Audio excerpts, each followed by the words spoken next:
thou wouldest bless me. I've been there, have you? Yeah. If you've ever felt God's presence and then not felt it, you've been there. Oh God, if you would indeed bless me.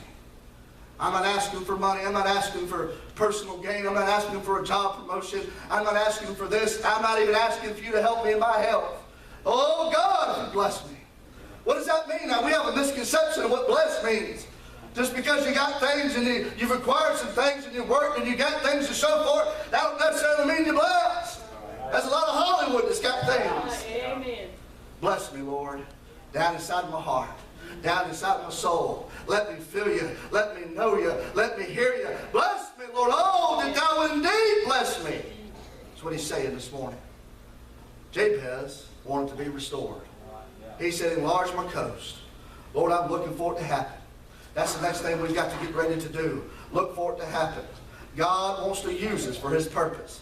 He is here's the powerful principle in life. We live to give. He wants to show forth through us so we know him. Then he wants to show forth through us so that others may know him. We live as Christians to give. Now don't tighten up. I'm not talking about tithing this morning. You can rest easy. But we live to give. You know, I like fishing. That's probably no news to most of y'all. Any chance I can get. But I read something about salmon. It says towards the end of their lives, salmon swim upstream against the current, just as strong and fast as they can to get to them others so they can spawn before they die. They'll go out and they'll feed, but when they have an internal clock maybe that's been put in them, and creation knows this as well. We live to give. We live to give. And they'll fight up against the current and the pressure of that water and the power of the water is pushing against them. They'll fight their way upstream until they get to where they need to get to spawn and create life and to make new and to make life continue. Church, we live as Christians to give. You say, I give so much. We'll get to that in a minute. But we live to give. And with our dying breath, we should take note that we should give and live to give to those that are without. Amen. Now I talk about money, material things. But as Peter and John said at the hour of prayer in the temple, silver and gold have I none, but such as I have give I thee. The man was asking for money. He thought it would change him. But they said, I got something far better. Church, realize this morning, we say it over and over again, but you that are saved, you got something living down inside your heart far better, far greater than money could ever help. Amen. You've got to believe that like they did. You've got to live that like they did. You've got to understand that those you come encounter with on a day-to-day basis that are without Christ, you've got the antidote. You've got the healing power. You've got the answer living down inside you. Amen. It's there. It's there if we just share it. They swim upstream to help out.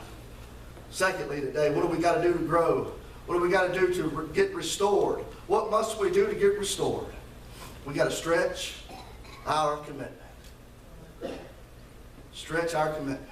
Notice there in verse 2 it says, enlarge the place of thy tent, and let them stretch forth the curtains of thy habitations.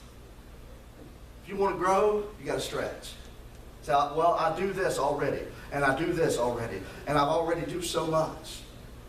Well, before you got to doing a little bit more, you stretched. How many has ever lifted weights or played sports or done any type of exercise? All right, so everybody here went to school at least till grade 3, I hope. If not, that's okay. But even at grade 3, you do physical education, where you got to go out there in your gym class. Every hand can go up here, and you got to stretch before you do things. And if you do it properly, when you first start out stretching, you can't go down as far at the beginning as you could at the end of the year. Some of us can't go down as far now as we could. But you stretch.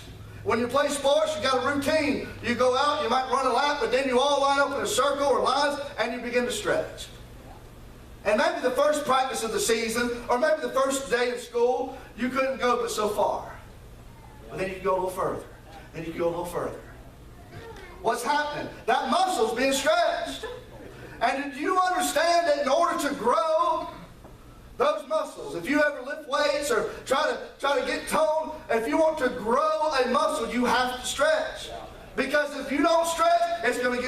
number one. Number two, it's going to reach its maximal capability very quickly. If you don't stretch it out, allow it to grow. Stretch it some more, allow it to grow. So you might look at yourself in the mirror this morning and think, boy, I look pretty good. Well, you don't. That was to the men. Got to recover that one. But if you want to look even better, start stretching. If you want to grow, you stretch. Same way it is with living for God. You've got to stretch. God takes us and stretches us. Come here, Brother Matt, real quick. Get up here, everybody can see. Come on. Oh, Lord, move like a Florida State fan. Get up here. All right, face that way. I ain't going to hurt you too bad. All right, put your palms out. You start like this right here, and you do your little arm motions, and baseball slide over a little bit. And then what they'll do here is what we did in baseball. We grab the palms and head up. You start to stretch. And most people on the first day, they get about right there. All right, stop. And then you go a little further. Keep your head up now. And then you go a little further. Watch out for them buttons. But on the first day, you're right here. That's about it. That's all them rotator cuffs and that chest muscle will let you go until you start kicking the guy behind you. Don't do that. But a little further. And about a week later, you go a little further. About a month later, you go a little further. By the end of the year, most of them guys would just about touch their arms together. Thank you, brother. What it took overtime stretching to be able to be more flexible, to make room for that muscle to grow, and to be able to throw the ball harder, hit the ball better, and to be more flexible in your performance, you have to stretch. If you don't allow God to stretch you in your Christian walk, you're not going to grow. Not going to grow. Now, I will park right here for a minute, and I won't preach on it, but those can testify to it, okay? When you started giving, you don't have to raise your hand. I don't want to know who you are, but when you first started giving to the Lord, it was, boy, your stretch wasn't quite there. It comes to offering, man. Cross off one of them zeros. You fault. How many can contest that? Amen. And then after about a week or so, well, that wasn't that bad. Maybe a month. Then God begins to stretch you some more. You need to give a little more. Well, then you a little bit timid, but not as bad. And now, God has stretched you through the years and showed you that if you allow Him to stretch you, that He will enlarge your fences and your borders and the curtains of your heart and your life. And now you don't even give it a second thought. Man, I missed the offering pan. Now you're running it down to throw it in there. Because God's going to stretch you out. It's the same way with serving Him and doing work around the house of God. You're timid to put your foot in the water, and you do a little bit, you say, well, that wasn't that bad. And then God stretches you a little more, and God stretches you a little more. And before you know it, you're just as limber as you can be. And you're prepared to grow. God wants us to grow. But if we're not willing to take the stretching seriously and commit to it, you'll never grow. This church will never grow beyond what it is now. God stretched us a little bit over the last 5 years. And then we tightened up. We've got to grow. We've got to stretch. God says, I want you to do this. Why? So you'll love me and others will know me. Let me start stretching you. I'll close with that thought this morning. Brother Philip, you come on. God wants to restore us this morning. He wants us to be able to grow spiritually and to grow in the knowledge of His love and His grace. How do we do that? Let me give you a few examples. Come to church more than once a week. Well, that's not going to... And how's it doing for you so far? Fail not to assemble yourselves together, the much more when you see this day approaching. The world's getting ugly. The world's getting nasty. God still has His remnant. God still has those He wants there. But amen, it's getting bad. If you want to stay in the fight and you want to serve Him, you've got to allow yourself to be stretched. You got to get stretched off the sofa Sunday evening. You've got to get stretched back into your Sunday attire and get back in your car and battling with the flesh the whole time. Well, you already went this morning. God's going to be okay with it. What's going on there, preacher? Why do I feel bad? Because God's trying to stretch you and you won't let Him. Wednesday night rolls around. I know a lot of us got to work. I understand that. That's a different time. But if you can make it, make it. Let God stretch you out. If you see you can start participating, singing in the choir, helping out in the ministry. Amen. You fought it and fought it. What's God saying this morning? Stop. Stretch out.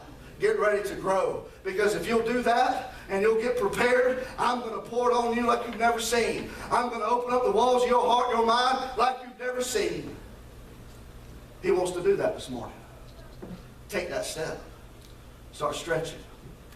Sing more, pray more, read more. He wants to do that. Finally this morning. Amen. Isaiah wants to expand your influence. He's saying he needs to spread us out to the right, to the left, that we can see new ground. Ground that you've never stepped foot on before.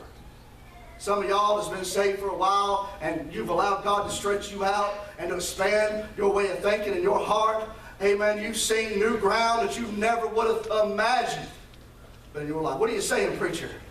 I didn't imagine I'd have what I have now when I first met the Lord. I was just scared I didn't want to go to hell. So I ran to Him, the one that can save me. Begged Him to save me. And thanks be to God that He did. But I didn't ever think that God would bless me with the home, with the wife, with the children, with the family. You look back and see that those times as a child, God was already watching over you. God was blessing you. God was resting upon you. How many this morning can look back upon the sands of time and through the corridors of time and see that even when you was a child and you thought things was bad and you thought things was ugly and you thought things was nasty, how many times this morning can you look back and see that God was there and God loved you and God kept you and God's got you here for a purpose this morning? Amen. He wants to restore your church.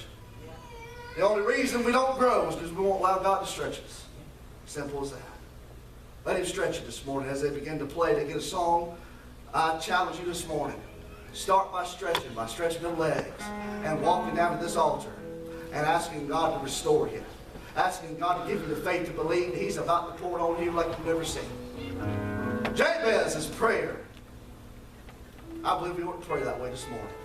Not asking for anything. I'll read it again. Not go back for anything. Let's read it one more time.